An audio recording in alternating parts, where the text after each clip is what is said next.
Hi guys, welcome back to my channel. If you are new here, my name is Steph and 8 years ago I was diagnosed with bipolar disorder type 1 with psychotic features and mixed episodes. Since my diagnosis, I have been in therapy and on medication and managing my symptoms and living my best life.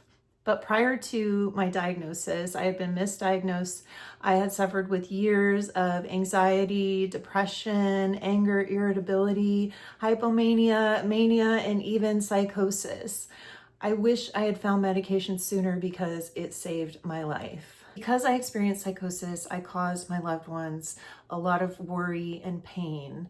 And I had been wandering the streets barefoot. I was verbally abusive to them. I surrounded myself with people who did not have my best interests at heart. I was in and out of jail and psychiatric hospitals, and I was even run over by a car at one point. When I finally came out of my psychosis, I felt an incredible amount of shame, guilt, and embarrassment. I couldn't believe I had hurt my loved ones so bad, and I still can't. So I started this channel to try to help loved ones better understand someone that they care about who may be suffering from bipolar disorder or another illness with psychotic symptoms. I also wanted to meet people like myself and connect. Or if you just want to learn about bipolar disorder, please subscribe to the channel to see more videos like this one. In today's video, we're going to be talking about how to help someone in psychosis. And I will share a few personal experiences with you from my own life, what worked for me and what didn't work for me when my loved ones were trying to get me help. And make sure you stay for the whole video because I'm going to be giving you tips for before when someone's going into psychosis, while they're in psychosis, and the aftercare. If you are someone who has experienced psychosis or helped somebody who has experienced psychosis, please leave your comments below. You help people with your comments. So what can you do? Their safety is the priority. If they are driving recklessly, you want to try and get their keys. If they are a danger to themselves and others, if they are threatening self-harm, you have to call the authorities. If somebody is, experiencing hypomania prior to a psychotic episode or manic episode, you can do your best to get them to the hospital then. You can encourage them to sleep more. Sleeping is what will kind of put out the fire when it comes to mania. You want to validate their feelings and emotions, but do not confirm their beliefs. If they are having a wild delusion about somebody chasing them, you can tell them, "Wow, that's really scary. I'm so sorry. What can I do to help?" It's important to remain calm, speak clearly, and listen carefully. Suggest medical help, but understand they may be resistant to it. This is because of a symptom. The number one symptom of psychosis is you do not understand that you are in psychosis. You are detached from reality. You are not in reality. So mean things that you say to your loved ones don't hold any weight. The reason why is because they are usually rooted in trauma and delusions. So if you're a family member who's being lashed out at and you're thinking, wow, they must really feel this way and it just is coming out now, that's not the case when it comes to psychosis. So do not take anything personally. It's very important that you don't take anything personally. Do not be angry at the person. Be angry at the illness. Do not try to argue with them. The more you try to tell them that their delusions are not real, the angrier they will get, and it just doesn't work. Learn as much as you can about psychosis. You can also sign up for support groups. NAMI is a great place to start. It's abbreviated NAMI. It's a National Alliance of Mental Illness. They have group meetings. You can hear from other people who are experiencing the same thing. It's really helpful and really important to take care of yourself. If you're helping someone with psychosis, that is trauma. It's trauma for them. It's trauma for you living with that constant fear, anxiety. So you might need to seek your own medical help. There is also a thread on Reddit called Bipolar SO. It stands for Bipolar Significant Other. So this is a great place if you are a loved one to gain access to information, to get support. There are practical ways you can help, like doing their grocery shopping or laundry, making sure if they are wandering on the streets that they have a phone with them. This video came about because I have so many people coming to my channel saying, My loved one up and left me overnight. We've been together for 5 years. I don't know what happened. She's in a manic episode. She has bipolar. She's been in and out of hospitals. Or a parent who says, my daughter just went off to college and she's in a manic episode and missing all of her classes and I don't know how to help her. I get so many messages like this. So if that's you, you're not alone. Like that's the reality of mental illness when there are psychotic symptoms. So my personal experience. Around 5 years ago, I had gotten food for an unhoused individual in my neighborhood, and I had talked to him a few times, and I knew he was schizophrenic because of the way he was talking, and I helped get him to a hospital. I contacted his family. His brother lives in San Diego. We're in Long Beach. His brother came and got him from the hospital, and I didn't hear from Philippe until a year later when Philippe called me to say thank you for helping him. The other day, I'm walking down the street, and lo and behold, walking towards me comes Philippe, and my heart just like sinks. I think, well, I guess his brother abandoned him. This is my first thought because this is what happens to so many of us. So many of us, our parents just give up, or our spouses just give up, and this is where we end up. But I started talking to him, and I found out that, for me, I was calm, and I didn't argue with him or say anything that he was thinking was not true. I just listened and kind of ignored the delusions part because he's schizophrenic. His thinking is very scattered. So there will be delusions mixed in with stuff that makes sense.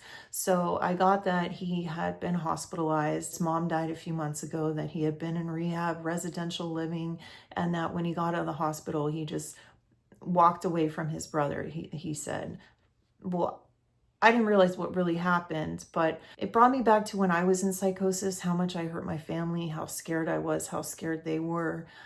So dealing with this myself is difficult for me, and I had to take extra care of my own mental health. The next day I saw Philippe walking down the street, and I thought, geez, I have to call his brother. So I got home and I texted his brother, and before I even send it, felt like he immediately called me and said, oh my God, we've been looking for him for a couple of months. He got out of the hospital. I was supposed to pick him up, but he's been lost. So basically the hospital released him. It didn't release him to someone.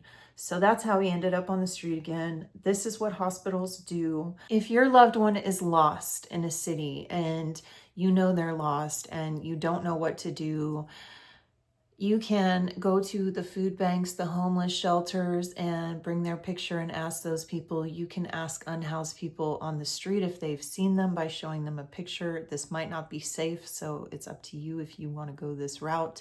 You can talk to the businesses close by where the individual usually hangs out. For example, I hung out at this one particular 7-Eleven, and so my mom would go there and talk to them. The library is also a really good place to look because they have free computers. I felt so much empathy for Philippe and his brother, and as I was talking to him, the general feeling that I got from his brother was that he just didn't know what to do. So I haven't seen Philippe again since I saw him, but I have been in touch with his brother a few times. His brother had mentioned putting up flyers in the neighborhood. I don't know what that's going to do. I don't know if that's going to make Philippe paranoid, but he wants to put up flyers just saying to call him and ask me if I would do that. And absolutely. When I was in my psychosis, because I was in and out of jail and unsafe and wandering around, my mother made sure that every single cop in town knew exactly who I was.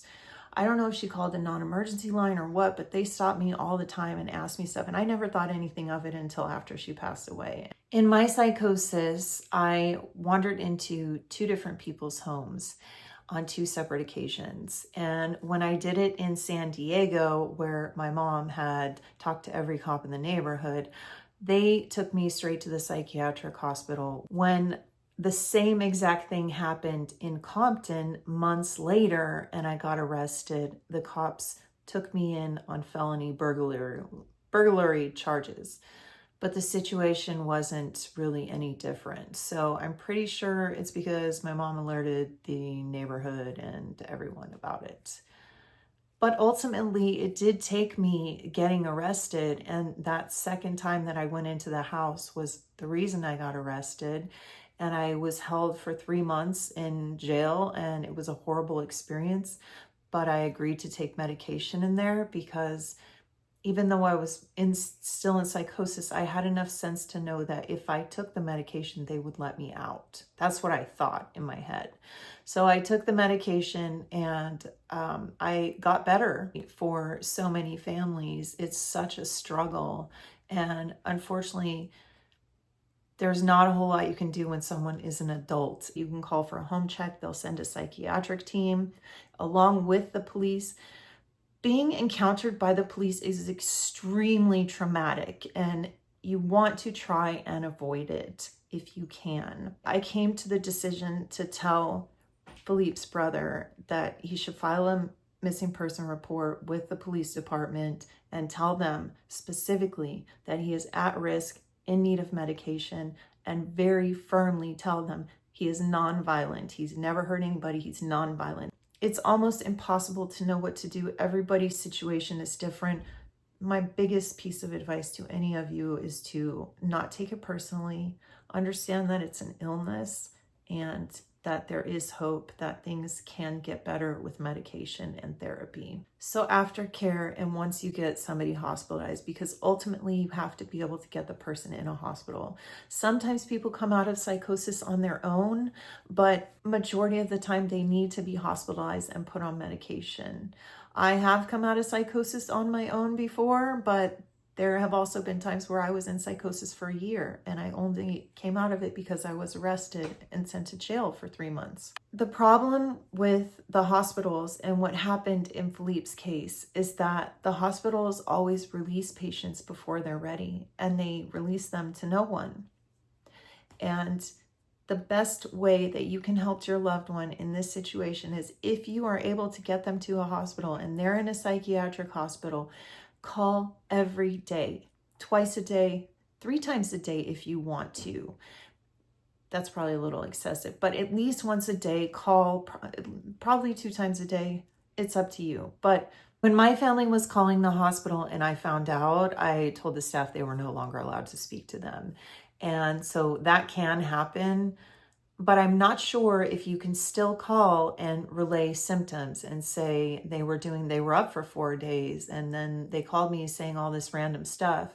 You can still call and relay symptoms to the nurse, find out who to talk to, and talk to them as much as you can, however you can. There are so few beds in the psychiatric hospitals that I believe if you're a family member and you're calling and harassing the nurse station and building a stack of a file on a patient, then perhaps that doctor will hold your loved one longer in the hospital because they never keep us long enough. And that's what happened with Philippe. His brother was supposed to come and get him from the hospital, and the hospital released him without releasing him to someone. Once they've gotten out of the hospital, they're probably in a very low place. You can help by helping them fill out any disability paperwork or any FMLA paperwork so that they don't get fired from their job. You can help them with their taxes. I had a friend who helped me with my taxes. She set up a new email for me because when we come out of this and we get into that deep depression that follows the psychosis and mania symptoms, it's very difficult to do anything. It takes so much emotional energy to do anything. So any help that you can give in that regard. They've gotten into trouble with the law, help them with any paperwork. If they need rehab, make sure they're in rehab. Set them up with services in the community. Give them emergency contacts. Try to get them into an outpatient program. I went to an amazing outpatient program for 7 months where I went 5 days a week, and then I went 3 days a week from 9 to 2. So it really helped me a lot. It helped my doctors confirm my diagnosis. It helped monitor my medication. It is something that is really beneficial.